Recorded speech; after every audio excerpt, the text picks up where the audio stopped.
Morning, friends. You got the BeefLoaf. Just wanted to check in, do a short video with you, and talk about this man, Pedro Grifol. The White Sox offseason is upon us.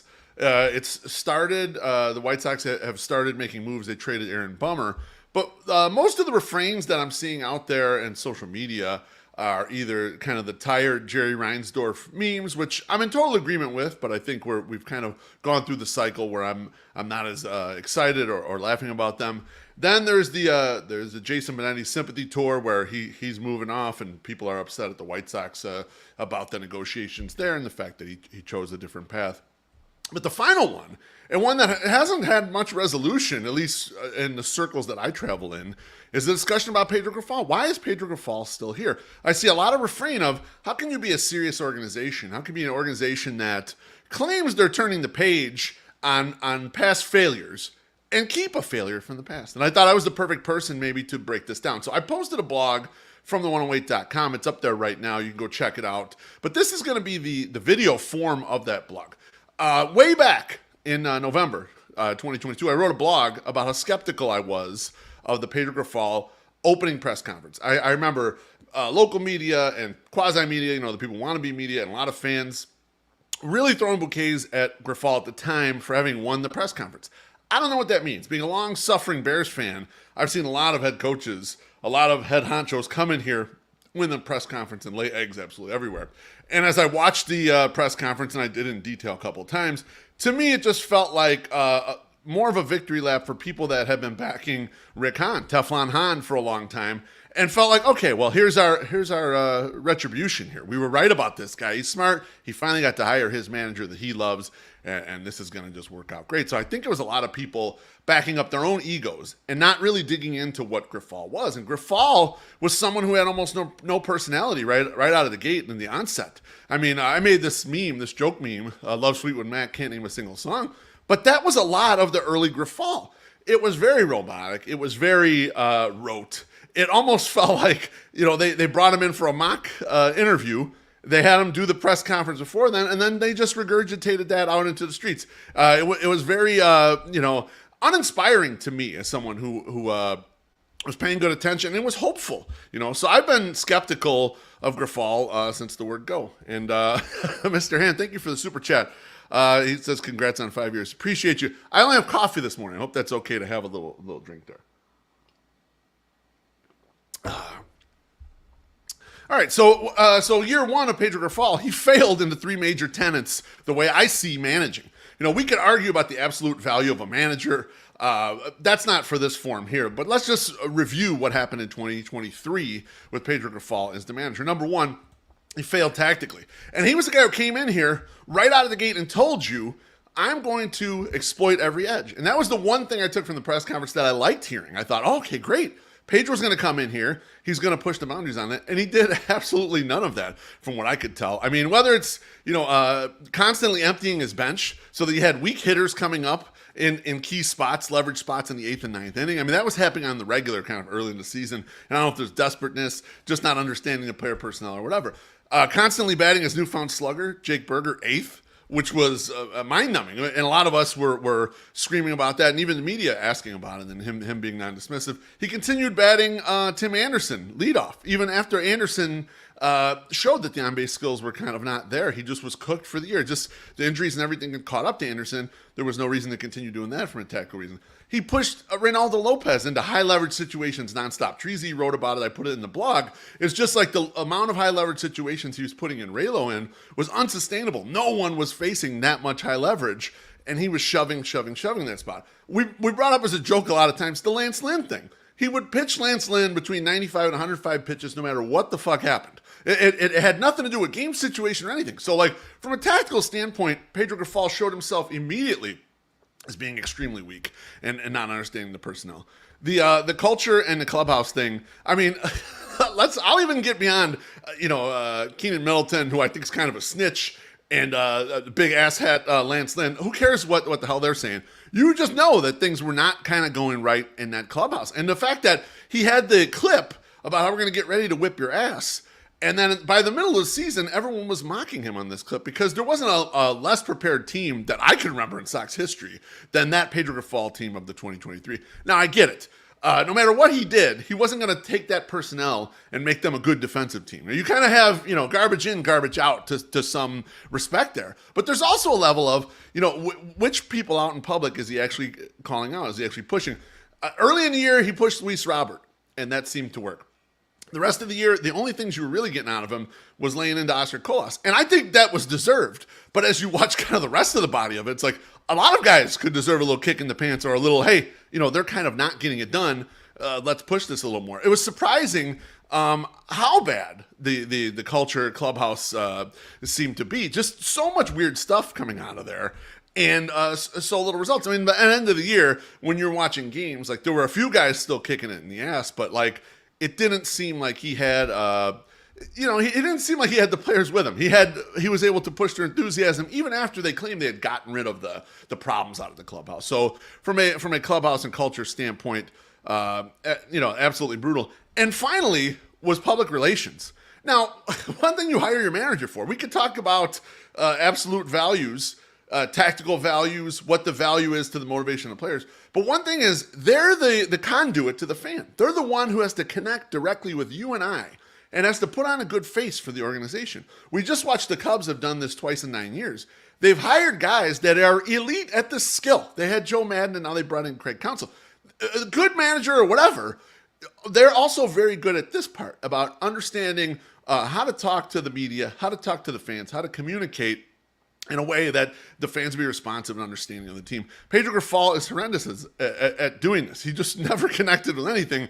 Bland vanilla answers, things that just didn't make sense. I mean, one that gets brought up a lot was about the player development. I'm not going to risk player development for a victory, which I understood what he meant. He meant we're going to play hard all the time. We're always going to try to win the game. But every team risks development for win percentage throughout a year. Even great teams, even the Dodgers, teams that are running out 100 wins, the Braves are starting young players and trying to get them developed during the year. It's back to the Love Fleetwood Mac can't name a single goddamn song. Pedro Grifol.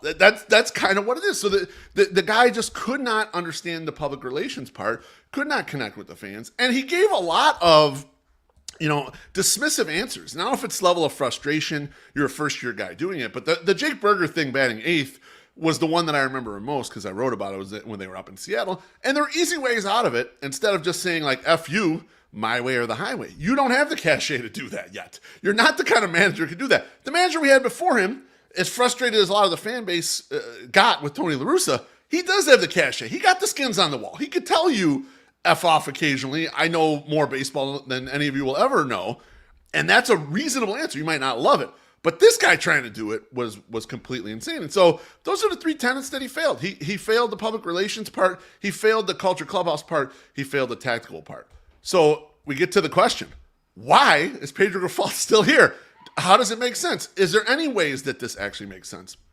Number one answer for me, and it falls on Chris Getz, is intel.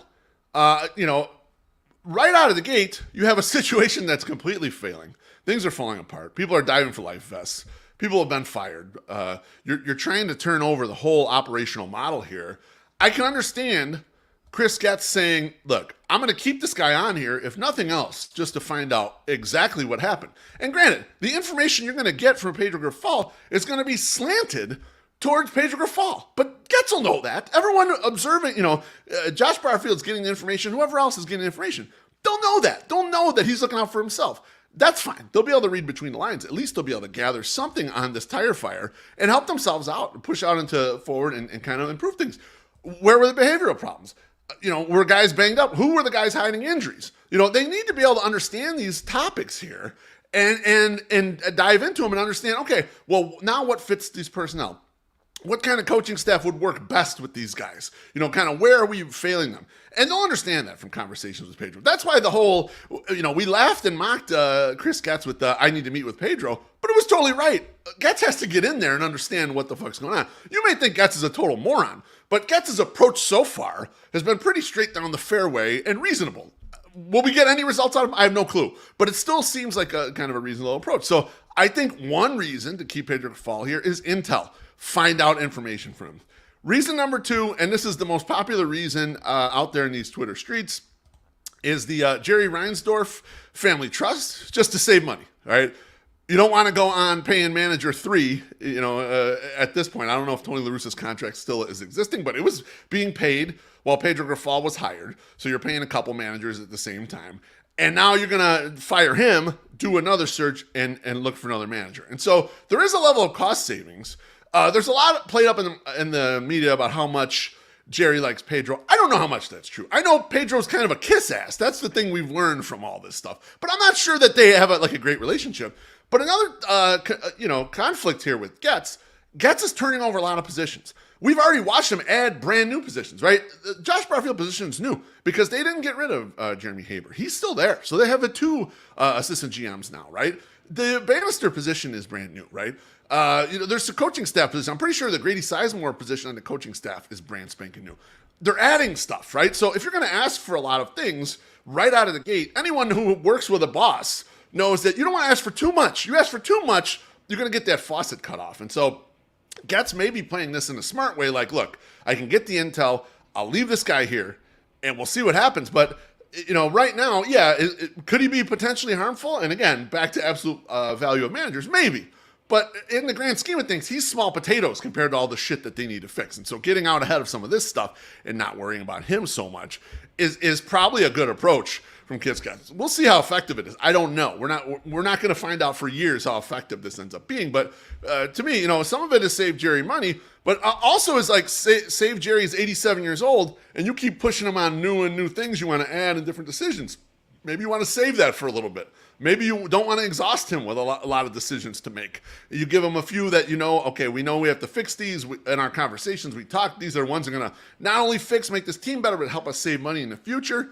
Another money-saving tactic is keep this guy in his spot and not have to pay a third manager at once. The final thing that I think, and you're going to maybe laugh at this, but the final reason to keep Pedro Grifol on for another year is he can improve vastly from year 1 to year 2. And now a lot of you are going to be like, fuck that guy. He doesn't deserve a chance to improve. And maybe he doesn't. I don't know. I'm not the arbiter of that. But a lot of managers struggle right out of the gate. Rookie managers come in and aren't good. They don't know what they're doing. This is the first time doing it, right? It's understandable. This was a lot of the concerns we pushed out there early.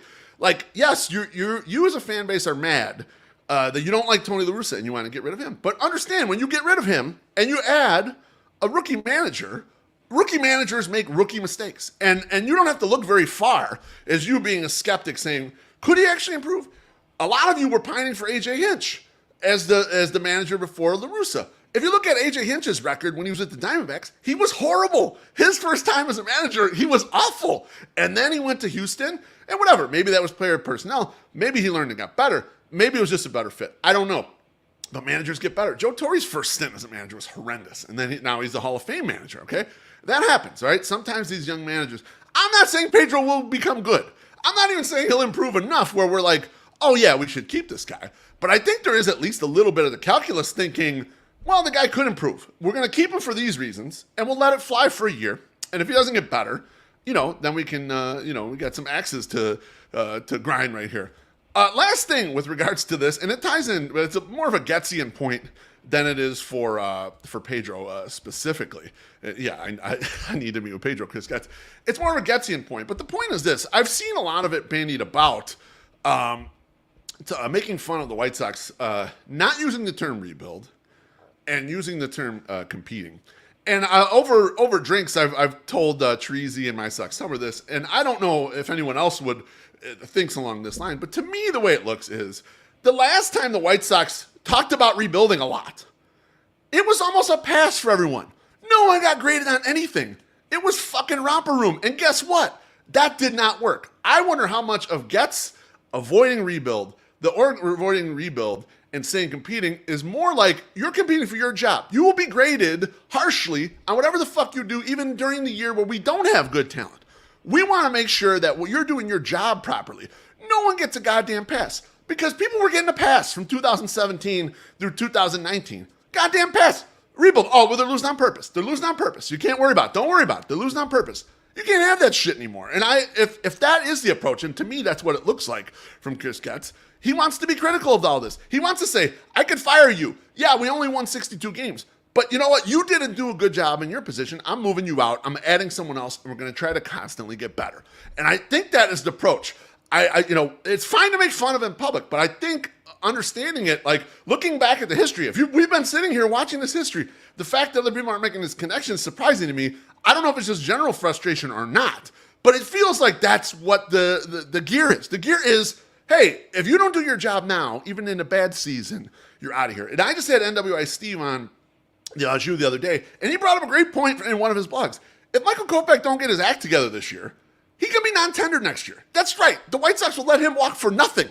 That's the kind of approach. You need to be critical of all of these spots. And so I am hopeful that that is the case. Again, I don't know if Chris Getz knows what the fuck he's doing, but so far, I can make some sense of all this stuff in ways where I couldn't in the Hahn era. So thanks for everyone tuning in. If you like this, smash the like button, subscribe to us. Go to our blog, from the108.com. I got a fully written out version of this with links to old articles Treasy's written and I've written that kind of tie up some of these points there. But thanks for joining me on a Saturday morning, and I love all of yous, and I'll see y'all later. Bye-bye.